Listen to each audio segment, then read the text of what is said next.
scores what he talked about, the illusory nature of life and what it is. It's dreamlike. And we're the dreamer. Living a dream. I started the recording after you said we're living the dream. That's what Sid used to say. Okay. Yeah. So he talked about our capacity to change the dream and actually gave us instructions, change the dream. It wasn't that you could do this if you wanted to. It was like, change the dream. That is a possibility. The advice he gave me back in the mid to late 70s was follow your dreams. One day you'll wake up and know how to live them. And I mean, that I've lived by. It's just, it was encouragement without necessarily investing time thinking about, I have to dream. It was just, when the dreams show up, recognize them. And, what is an insight? It's a very in the moment dream. Again, we always said, don't listen to my words. What metaphors are, appropriate to describe what's going on in the moment or what your experience is. That's the cool thing about it.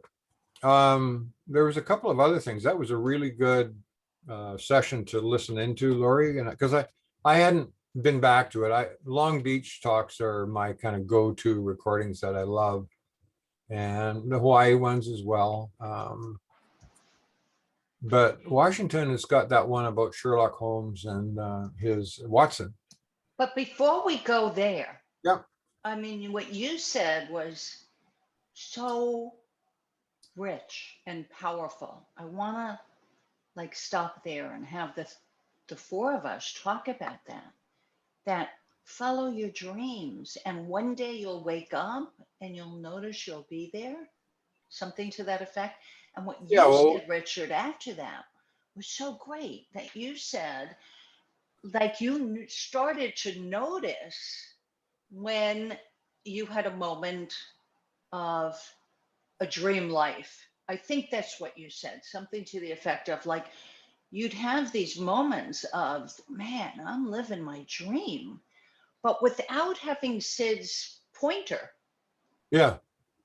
Who notices that? Because when we're in that space of, my God, I'm living my dream right now, that kind of lasts for, it seems like, for me anyway, it lasts a short time, and then I'm inundated with, the stuff of life. I have to call the insurance company. I have to do this, I have to do that. But then, I have these moments of, my God, I'm really living a dream. This is my office. I am 3 feet from my oven and my refrigerator and 4 feet from a bathroom. This is a dream come true. But it's such a puny thing. It's not like I have $1 million and I'm buying this Mercedes, and it's not that kind of dream. It's like, whoa, I could not have created this if it occurred to me. Yeah, get your office 3 feet from your oven and your refrigerator and 4 feet from your bathroom. That never occurred to me. Here it is. This is a dream. Does that I've make often sense? felt like, how lucky are we? How lucky. And like your individual story that you've got to share and whatnot. And I would often say, I pinch myself, like I love what I do, and I get paid to do this. So that is a dreamlike sort of feeling that you have around what you do. And for me, it was like loving what I did. It paid big dividends and brought fresh dreams on their own. I didn't call for them; they just came. Right. Right. So that's kind of like, Appreciation. I think that's yeah, well, gratitude's got a huge gratitude. part of that. Right. That was one thing that was, grateful feeling was something that Sid would often talk about, be grateful. Be grateful that you woke up, be grateful that you have a job, be grateful that you have a spouse and your kids are good, and, life is unfolding the way it was meant to. Yeah. And yet our brain and our ego will lock onto the things that aren't the way we want them, right? At least mine goes there. Mine goes there. And What I was saying there, Lori, was with the about change the dream was that realization and action that would allow people to break free. And as I'm reading here, break free of any blind spots or lack of foresight that would free oneself. So say that that, again. Can you repeat that again? so changing the dream, it's the realization and action that would allow people to break free of any blind spots or lack of foresight that would free oneself. So, and foresight, I would say looking forward as opposed to looking now or in the past, or so blind, what is a blind spot? You're just not seeing, whatever it is. Yeah. But that's something that as it's, on my Inspired Spaces website, that advice about follow your dreams. And then that, I put wake up in quotes because like, what is it? What does it mean to wake up? That's something that, would be worth talking about today. Waking up. What is it? What are we waking up to? Are we even asleep? I mean, I was before I met Sid, and when I say I was, is that what I didn't realize is that I was searching. I didn't know it. So I was technically asleep in the dream, not realizing what my conscious state was, in the moment to moment, thinking I was happy or not wanting or needing anything more, but not realizing that I was searching. So would you say that waking up to the dream, and this goes to Libby and Pallavi too, would you all say that living the dream is we're living in our thought created world, moment to moment? That's what I'm hearing, listening to Richard now. And sometimes it's a wonderful thought created moment. And sometimes it's a nightmare. Well, that was what started with Sid. Before he talked about change the dream, was he was talking about living nightmares and how real it was. And then he wakes up and he's on a beach in Hawaii. So he's in changed the dream. That's what he led up to. It was a really, I don't know The if way I you, heard that, and I don't know, did you guys hear it that way? That he was on that beach, but he was so in his head, he was in a nightmare. And then he realized, wait a minute, I'm in this beautiful place. What am I doing? yeah. Yeah, I think there's one talk where it tells the story about sitting in a cozy room at a fireplace, and outside it's dark and scary. And when you get so interested in the outside, and you so completely forget that you're still sitting at home, very safe and comfortable. And to me, I think this is waking up to the dream, like realizing that I'm living in my thought created world. And like I've been feeling during the last weeks that somehow when I touch this sweet quiet space, it's like maybe it's like you go before the thought pattern, like the construct of your reality, and it seems like very sweet new stuff is popping up from there. And it's not like it feels very different to me than how I felt it before in all the years with spiritual therapy and stuff, where you go into this creating, trying to manifest your dream, and you're always like focused on the future and on a certain outcome. And now to me, it feels more like I'm dropping into this quiet and contented feeling. And from there, stuff seems to come up that fits in with this feeling. It doesn't fit it doesn't have to fit in with my idea of how life has to look like, or what I want to happen next, but everything that pops up fits in with this nice feeling. It just feels a little bit magic sometimes, like new ideas, new people, I don't know, just it can be small stuff, but something that just feels very sweet and magic to me. Oh, yeah, I love that. Yeah, it's great. Right.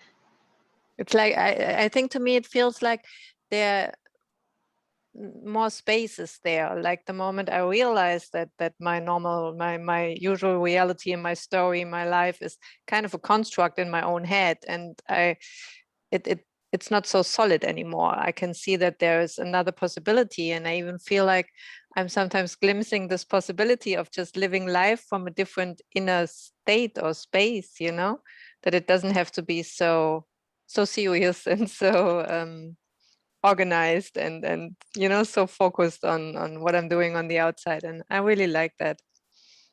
Not so solid. It's not so solid anymore. Yeah. Yeah, it's a great way to describe it. Our thought created reality loses this solidity, like it's the only reality that exists, like it's cemented in stone or something. Yeah, that's beautiful. It's not so solid. We're living in a matrix. So Pallavi, when you talk about those light moments, what came to me was what Sid would talk about, thoughtlessness, where you're so in the moment that there's not a stream of thoughts. You're just really there, and you're at peace with whatever's going on, and like you say, there's that openness to new things happening, new people coming into your life, new thoughts. It's just fresh, sort of never been experienced possibilities that are quite cool. Yeah. Yeah, and when you said thoughtlessness, like to me, it sometimes feels that at least it quietens down so much that I can see the single thoughts. Like a few days ago in the evening, I felt like I could see a thought come, and I could see how it's not just a thought; it comes with a whole image of reality. Like with a thought, the whole way I'm seeing the world changes. And when it passes by, it changes again. It was so funny for me to see, like, for example, when you get an insecure thought, like all the stuff in your world seems to light up that carries this insecure feeling.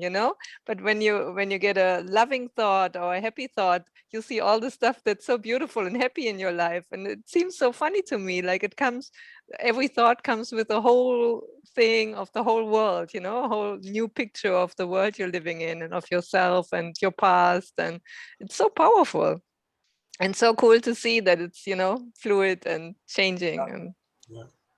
You know what that reminds me of? I want to hear from Libby in a second, but what it reminds me of, and I don't think it was Sid who said this, maybe. I think it was some three principles practitioner, but you just reminded me of it, that when you're in one state of mind, like a low state of mind, you're looking at the newspaper and all you see are the horrible stories. And there's this beautiful story in the back about Mother Teresa. If you're in a beautiful state of mind, you'll notice that, yeah, and you won't notice all the horrible stuff. That, that yeah, sounds similar to what your experience was. yeah, Yeah, fascinating. It's like, our state of mind is like a magnet yeah. that will attract or notice Or whatever. project even, right? Project, right? Mm. Exactly. Yeah. Well, there's neat words in the language: harmony, Yeah. sympathetic, like it's in sync with. These are all, other ways of expressing that, like nature of, like-mindedness, or like when you're in that state of mind that, other states of mind of, you know, comparable consciousness show up. Mm. They're just a part of your life. Until you pointed me to the Washington lectures, I don't know that I realized how much Sid was talking about energy, that it's all energy. And whatever, he didn't talk about frequency, but Yeah. whatever frequency we are at is going to draw that like frequency. I don't know. I don't mean to sound new age. I don't mean that at all, but I don't even know how to put words to it, but I heard something in the Washington lectures that I had not heard before. No, it was nice to revisit them because it's been on quite a while, but Right. I listened to them. So Libby, what's going through your mind? Can you hear me? I mean, the word that I like to use is balance, which, you know, reminded me of a couple words that Richard just said, like harmony and in sync. And, but like for me, things get out of balance because of outside forces. So I'm trying to reconcile that. And I brought that up last week when we were talking about how if it's just me and I'm trying to just have these peaceful moments and I'm listening to Sid and I'm, going for a walk and playing with my dogs and not being around positive people, then like I feel like at peace. But it's when other, like my boss, who's very difficult to deal with, and my house and my kids and my husband, it's just trying to reconcile that, because if they're not following the Sid principles, they're not understanding where you're at, you know what I mean? So things can get out of whack. And so I don't know. It's just I can't I'm my goal right now is constantly trying to like just remind myself of these things that we're talking about, even though stuff's coming at me from outside forces. I'm just trying to keep myself like sort of grounded, but it's difficult at times, So, and just like, I just think, you get to this point in your life, like, I just want to like relax, like we've been on this hamster wheel for forever. And it's like kind of just looking to just slow everything down. But it's just, there's always stuff. There's always stuff that's coming at me, So anyway, but I'm trying to keep it all like a quiet mind and do some reading and reflecting and, so. I think you bring up an excellent question. I don't know if I could word it in a way that, I'd love to hear Richard and Pallavi's response. But it sounded to me, Libby, like you're saying how to stay in a nice positive state of mind when negative stuff impinges on you from the And also outside. like in like the world, like you can't even escape the news and I have an elderly dad and all that, and it's just like and other people are acting so irrational, like it's just, how do we get back to some of these principles, or just this, more of a balance and people being more kind to each other and stuff like that. But it's tough, it's just nonstop. So I have a sentence that I'd like to respond with. Just came to me, one sentence, but I want to hear from Richard and Pallavi first. Go ahead, Pallavi. I'll let you dig in there. I'm I'm not sure actually. I do feel I can feel what you're saying or understand what you're saying and the challenges of that. And I'm kind of looking inside myself for what maybe made a difference for me, what seemed to change.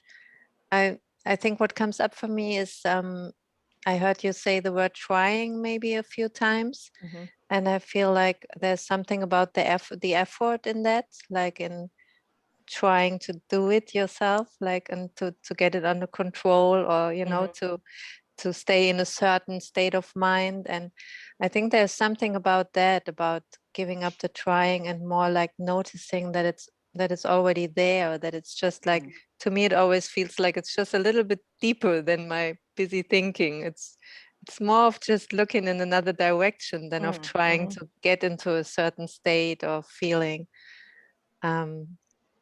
Yeah, I think that's the only thing that comes up for me right now. Yeah, and sometimes if I'm dealing with somebody like my boss and whatever, I try to just think like I actually feel sorry for her, because she's got these hangups about certain things and, kind of missing these happy moments in her life and whatever, just kind of a like a negative, sort of angry person. So instead of being upset about that, I'm trying to just kind of sympathize with her and just, just think she needs to be more at peace too, like it's just like people are kind of battling life and I don't know, sometimes it can be overwhelming, but Yeah. so I'm trying to just again trying, but I'm just, You caught that. Yeah. You caught that in yourself. trying Yeah. to trying to see what is and not what isn't, things Yeah. like that, and the gratitude and all that, It just what you just said reminded me actually of an issue I had with my husband for a while. He's kind of a grumpy guy sometimes and can talk negatively about stuff, and that really used to freak me out because I was also in this thing of with my pain going on and everything, like needing to be in a very harmony and nice and peaceful state. And I think I talked to somebody about it last year, and at some point I realized that I I noticed that I'm suffering more from his negativity than he was because he didn't have a judgment on top of it. He was totally fine with complaining about work and being negative, It was me saying it should be different and he should be different. And there was something funny in that I suddenly saw.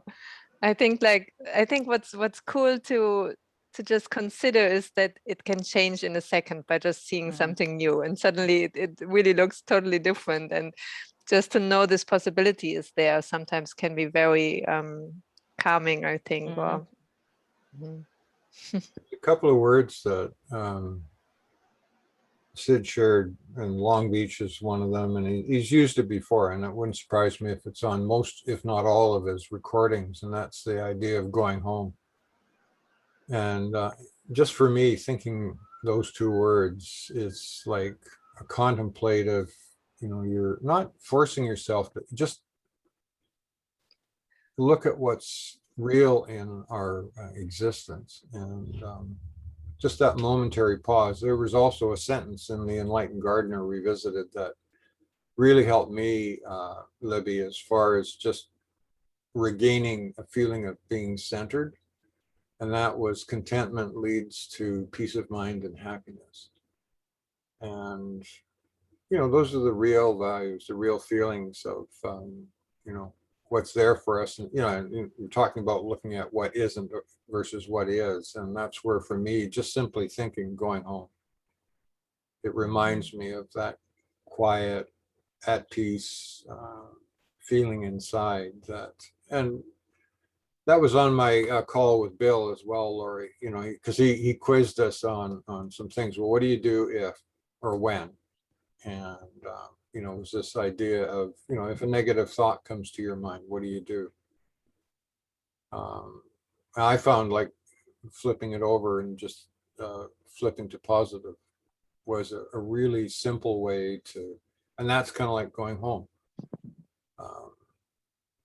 Going back to that state, our innate state that is at peace with ourselves and good feelings, and that just radiating that, it's just experiencing that radiates out.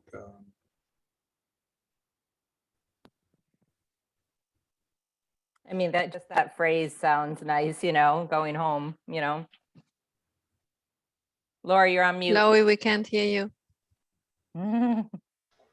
Sorry, there was a motorcycle going by and I thought I'd mute myself and then I forgot about it. I just want to comment on when Richard was talking about that. It was, I saw this equation. I think you said something like contentment equals peace of mind and happiness. Now, most of us, and I think that's what Libby was talking about, this trying, we're looking at that equation backwards. If we try to get contentment, if we try to get peace of mind and happiness, we'll have contentment. It's the reverse. And the sentence that came to me, then I didn't want to share until I heard, because I knew you guys were going to go deep. This is the sentence that came to me. Is the problem out there or in here? I mean, when that came to me, it's like, whoa, that is so true, right? That if a problem's going on out there and we're not aware of it, we don't get affected by it.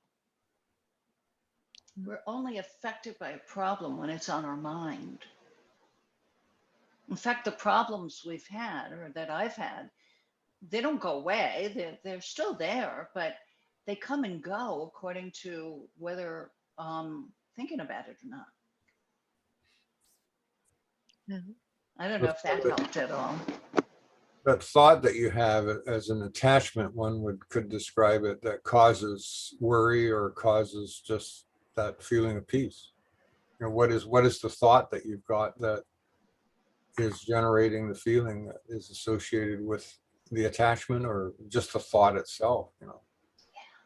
Yeah, you were talking about trying, Libby. You know, Sid does talk about, and it's on one of the other recordings, is you know, don't try and go higher. And again, this is being at peace with the moment where you're at, and and understanding, you know, deepening the understanding of that experience. Because boy, I mean, when you're not feeling great, like you try, you would love to take yourself to a different place. But then when you get to that place, you realize you're there. You know, that's when feelings like gratitude and happiness and peacefulness come to mind, because that's what it is. Yes, they come to mind. It's not something we can manufacture. Like, who doesn't want to be in a peaceful state of mind? You know, anybody not want to? Mm. But it's not like, okay, I'm miserable right now and I'm going to try to be peaceful. Right. Doesn't happen that way. It doesn't happen that way. Right, right. I I don't think know any humans that don't try that, though.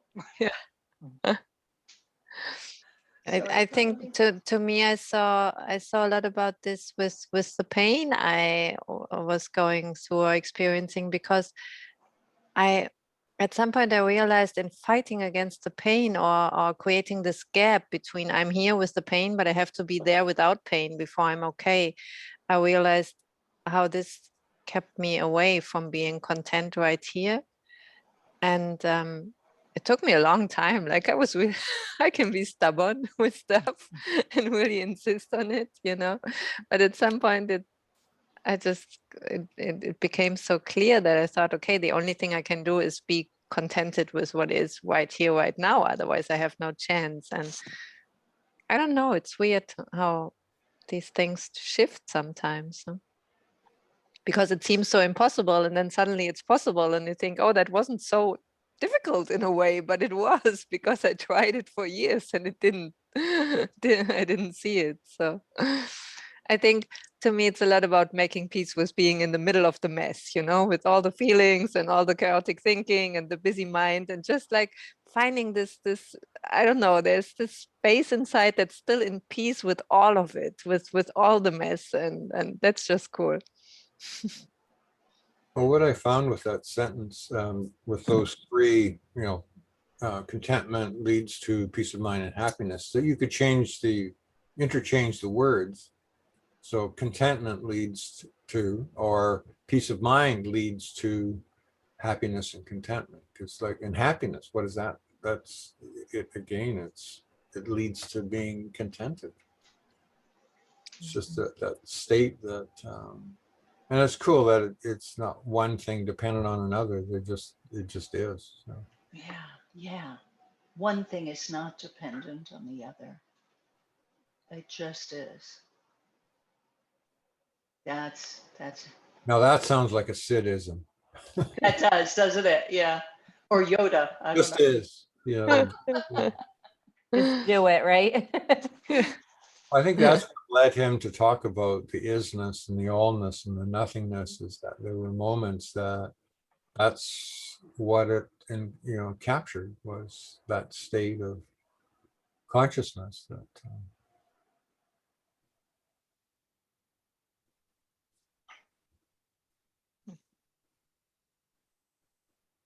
So that was really deep. I thought, should we go on to that next part of the quote, Richard, that I made you stop? was that the Because I Renaissance.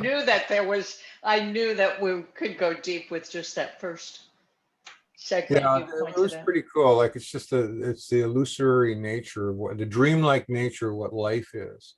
Yeah, But what was cool was the other one. He talked about a renaissance of the mind, and I thought that was really cool.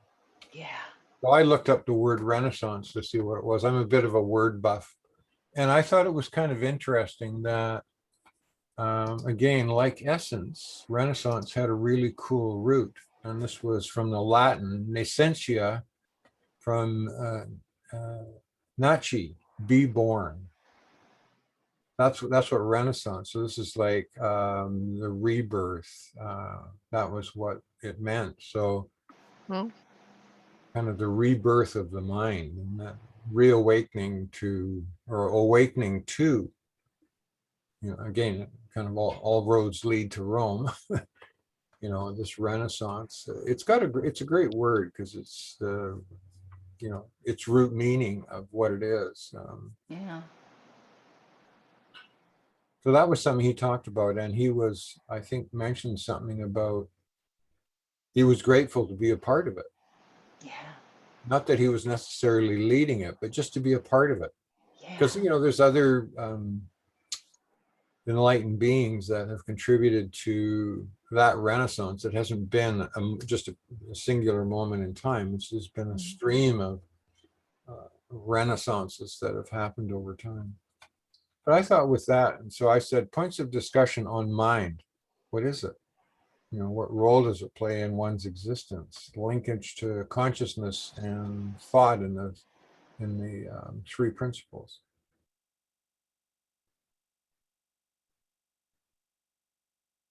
yeah. I love that Renaissance statement.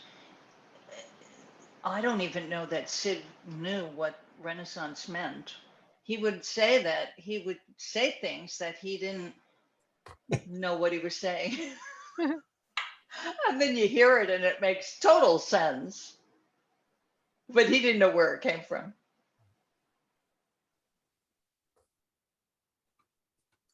Yeah. Yeah. A lot of gratitude from him for his moment experiences that he would share. And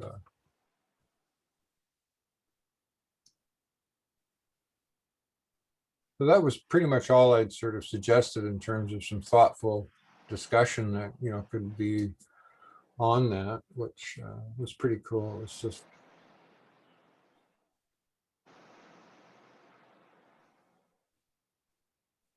Yeah, there's so much in just a 20-minute audio or video of Sid Yeah. speaking. There's just so much. And those talks used to be 4 hours a day, right? Two before lunch and a 2 hour lunch, and then 2 more hours. Sometimes it would just be an hour after or lunch. half an hour or 20 minutes. Oh, that happened too. Yeah, I don't Oh remember. yeah, I mean, because like often, well, the traditional old school thought would be they're going to get their money's worth, Right. and I know Long Beach starts right off the bat. This weekend's going to be short but deep. So he always measured things in quality, not quantity. So Right. that was really cool. So time was sort of a non-entity, really. I mean, he would take you places that you'd lose track of time. You just simply forget who you were and just listen deeply in the moment. I brought two of my friends to a Sid talk at West Virginia University. They were not happy that it was so short. Mm. But that goes right along with, did I get my money's worth, you know? And you realize, my God, another second of this and my head will explode.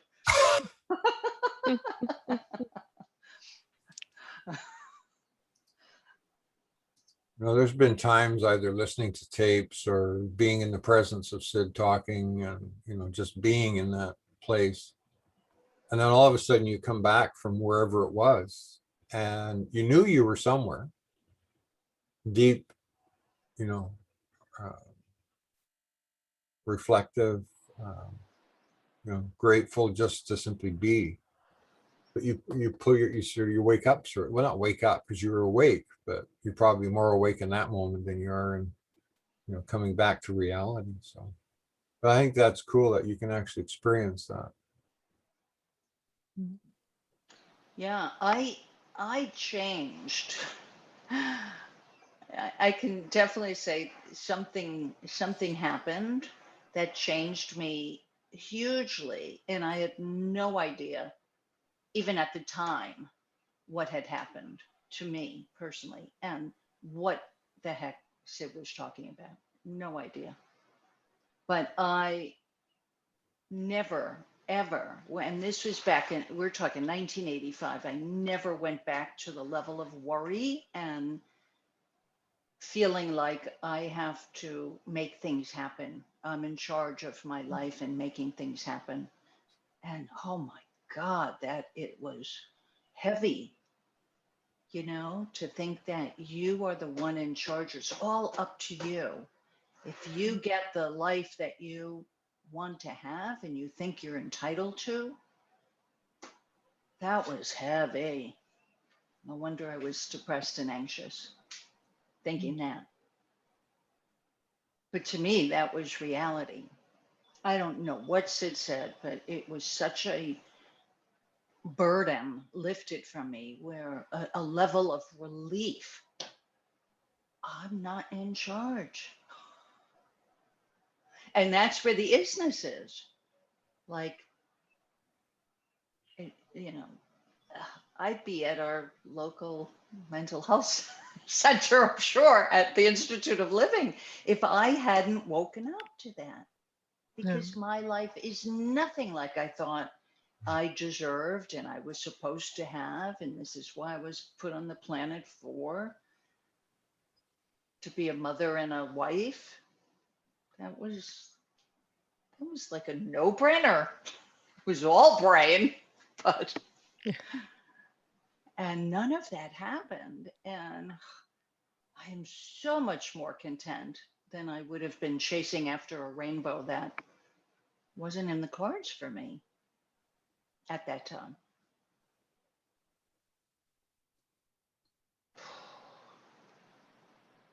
Talk about gratitude. So when Sid was like, what was he doing? Traveling around and like giving lectures, and followers would just come and listen to him, or was it more like psychologists or psychiatrists that would come and listen to him? Yeah, it's a great question. He would get invited to places.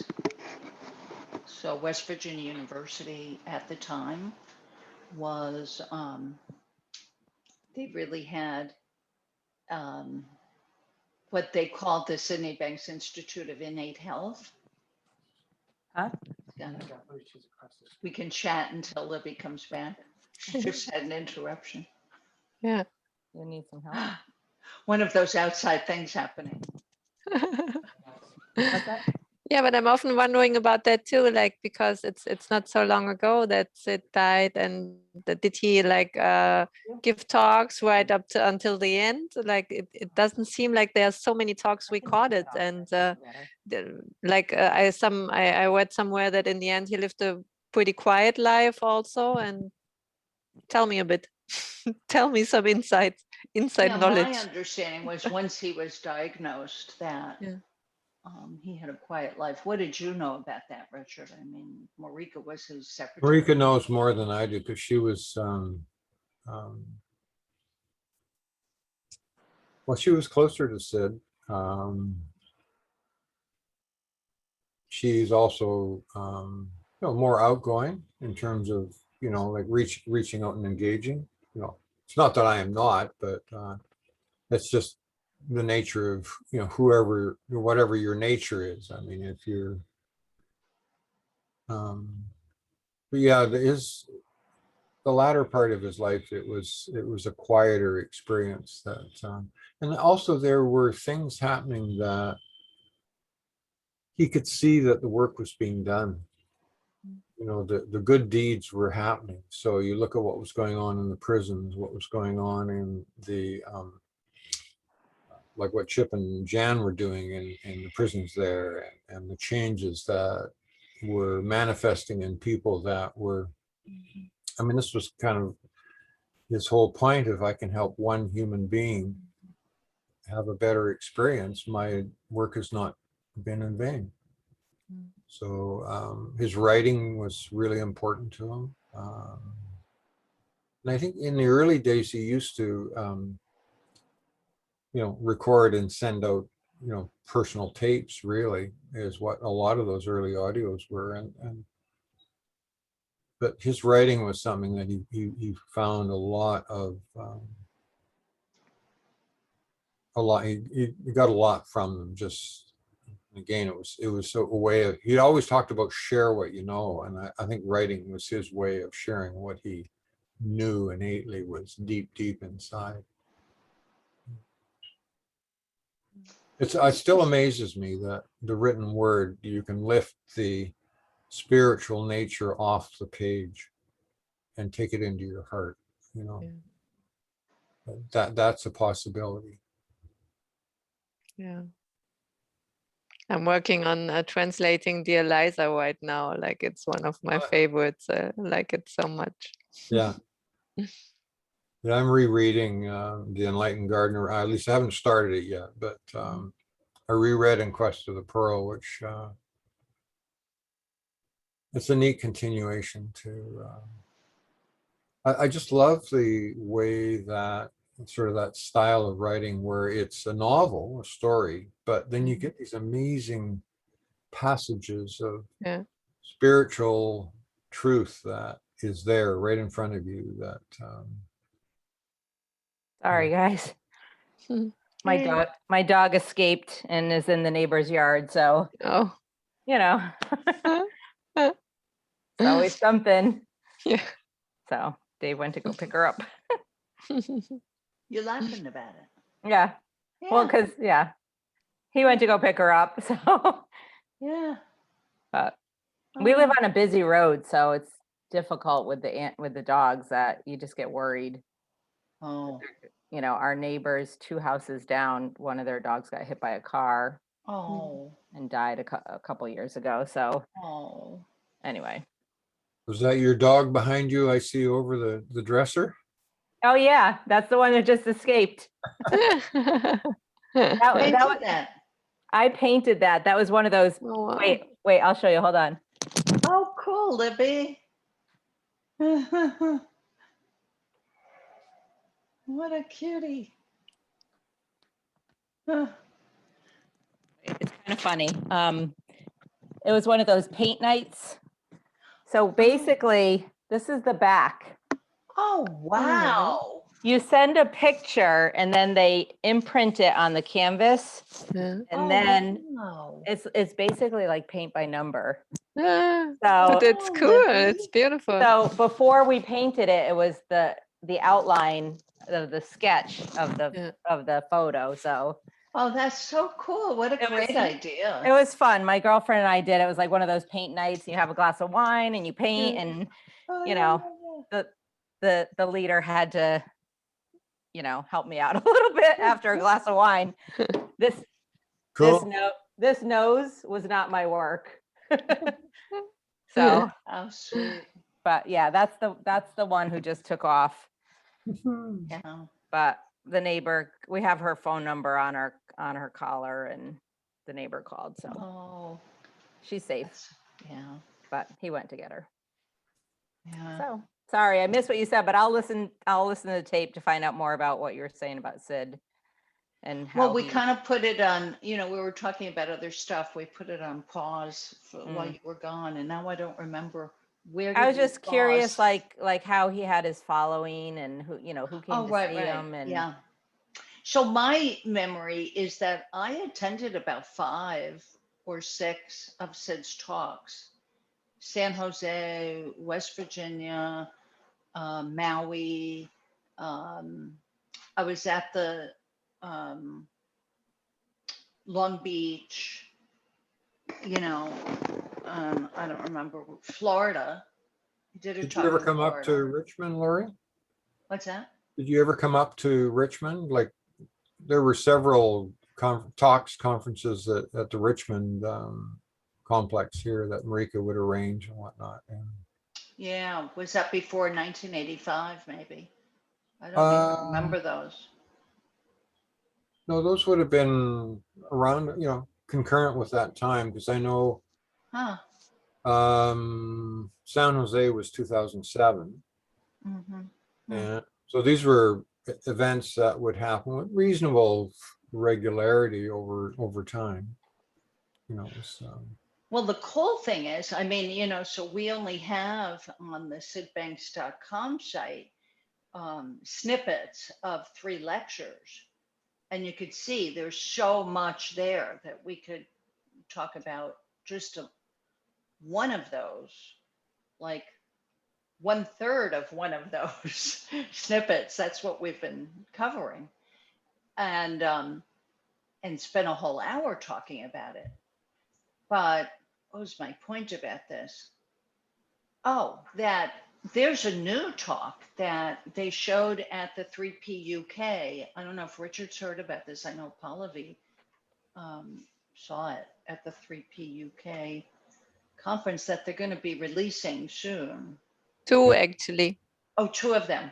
Yeah. Yeah. This is a recording of Sid talking. Yeah.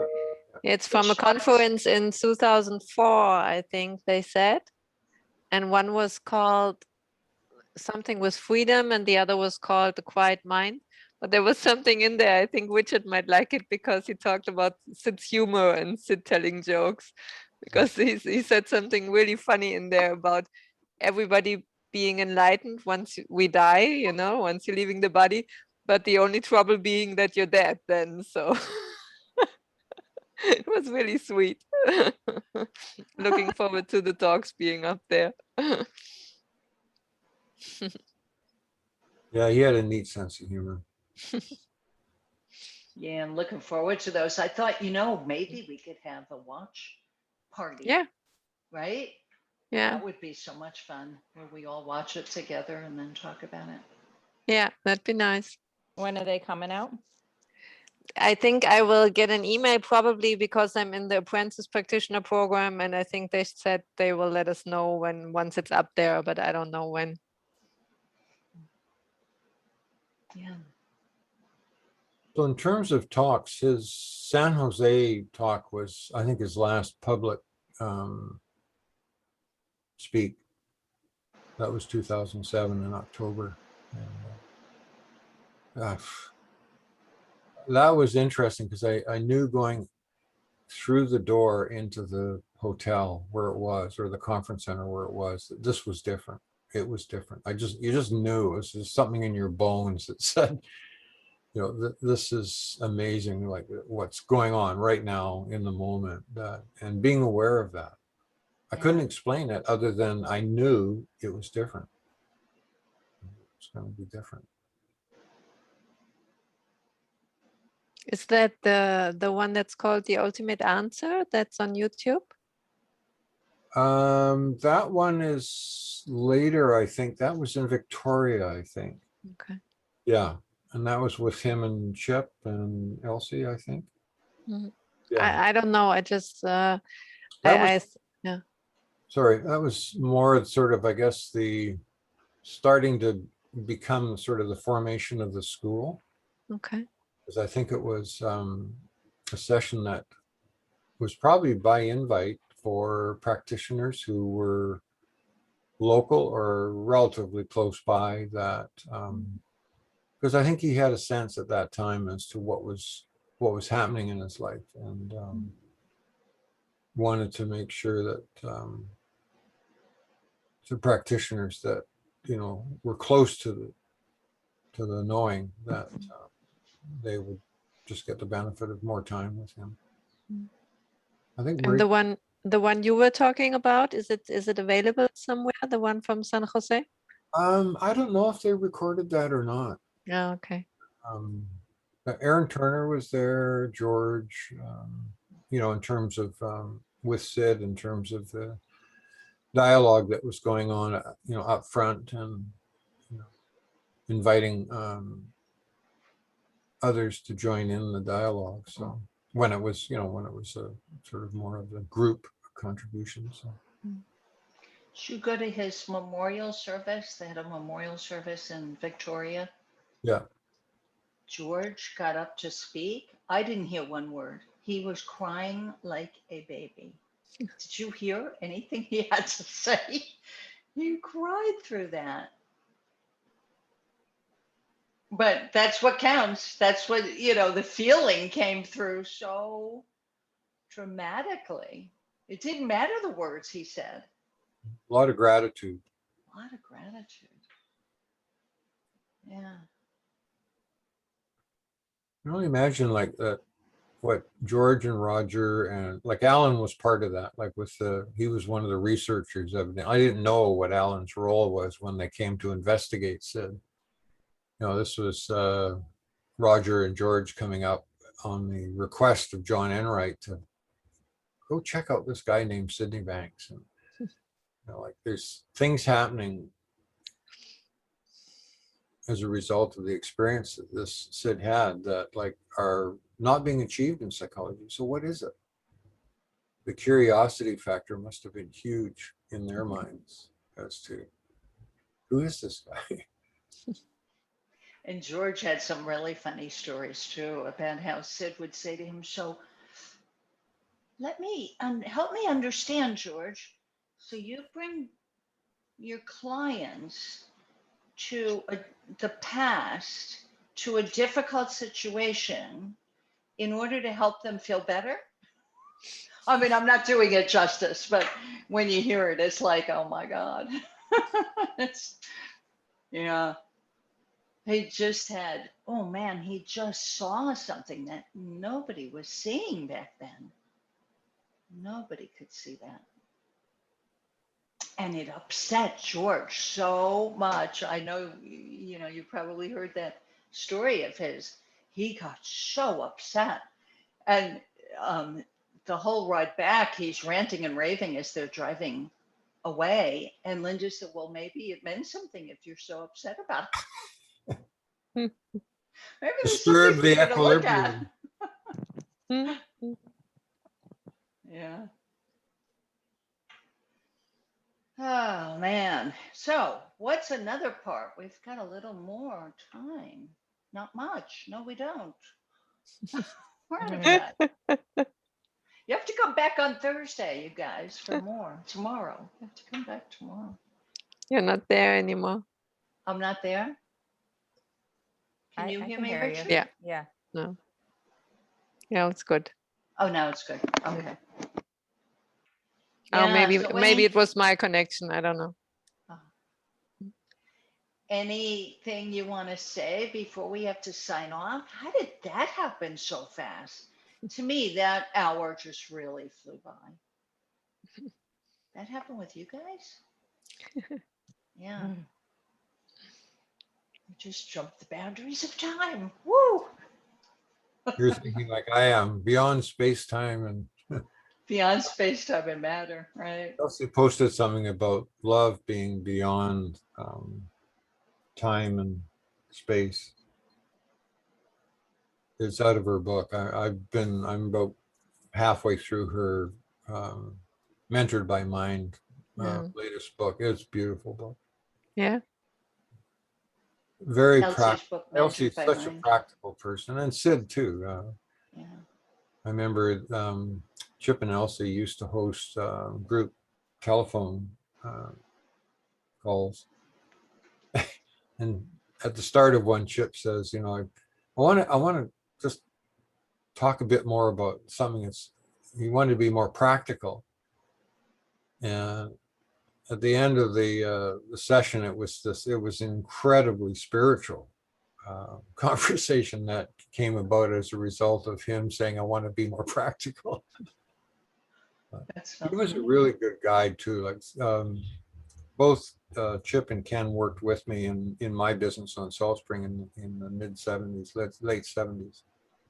And I mean, talking about caring for one another. And if there was a point that any one of us in the office was out of sorts, Chip, would just say, look, Richard, go home, just take a break. We've got your back, we'll cover, and they did. And but that mindfulness that was there and was incredible. And you just had to relax into the confidence, knowing that all would be okay. And the fact that it was the best thing you could do was to go chill for a bit and just not vegetate, but just take a moment out, because you needed to take a break. And then the reset happens automatically. Yeah. Nothing to do, Yeah. and reset will happen automatically. You just have to let it happen. Give it space to happen, right? That was when they had Vantage Consulting, was that? Well, that Vantage? would have been, this would have been Chip and others were in Seagull Construction, which was sort of an early business endeavor of people that were students of Sid's as well. That was how they, came, and that's how they were earning their livelihood on the island. And when that disbanded, Chip came and started working with me and Ken. So the three of us were sort of the primary consultants, if you want to call it, in my design business and building design. Oh, cool. Yeah. And then I think out of that, that's when it was around about the 80s, I guess. I'm not sure exactly of the origins of Vantage Consulting, but I know there was a time, 79, 80, where, Sid felt everybody that was there that had been learning and was part of, the schooling that was going on of just living life together and learning, that, you've learned enough. It's time to go out and share what you know, and sort of just, it was almost like instructions. Okay, go into the world. And that's where I believe when Vantage was formed, because there was, Chip went from what he was doing with me to a human resources manager for a company in the Lower Mainland. Here's again, no training, but just his incredible ability to connect with people and understand people and direct people. That's where I think Vantage Consulting came out of that. And Reese Coppage was another person Right. hugely instrumental in, backing, supporting, incredible person. He was a real person that really supported what Sid did, opened up opportunities. Yeah. Supported those opportunities and advancing those opportunities to help people. Now, I think in the book, The Enlightened Gardener, right? I think those characters have to be George and John Enright and Kim Kadu, and right? I mean, they're, you could almost label, oh, this one's George, this one's Enright. If you look at a name only, because Richard is the person that's the lead character, one of the lead characters in Second Chance. Right. And like when it was being written, you sort of take it personally, going like, is he trying to tell me something here?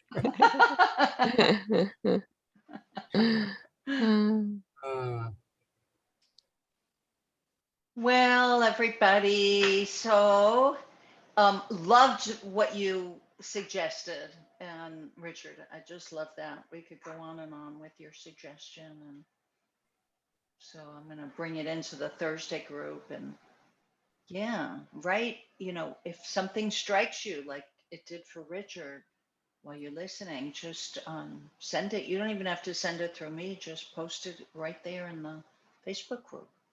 Well, what was interesting, Lori, is that what came about was you asking me something about that worry. And I The knew worry joke. or somewhere I'd heard it. It's in one of the recordings, and I just went, well, don't resonate with Long Beach, but let's try Washington tapes, because I don't think it's Hawaii either. And it didn't take me long to get to that point. And I wasn't doing any scrubbing to get to the point faster. I just thought, well, if it's kind of about separate realities, right? Yeah, Well, right. there's two segments in the Washington talks about separate realities, part one. Yeah. And I thought, Good, Nancy. right Drew. there. Active work. Yes. I know that joke, that worry joke, Alan told us in one of the lectures too, because I remember hearing it. Yeah. Yeah. Right. It's funny. I want to have it memorized because it's Mm. such a good one. If you're dead and you land in heaven, there's nothing to worry about. If you land in hell, you'll be shaking hands with all your friends, so there's nothing to worry about. Moral of the story, there's never anything to worry about. It Right. doesn't get to the end of the road, there's only two things to worry about. Right. It's like the yin and the yang of life. Well, this has been so great. Thank you, three, for coming on. This has just been so great. Thank you all. Thank you, Lori. Thank you, Awa. You're Nice to see you. welcome.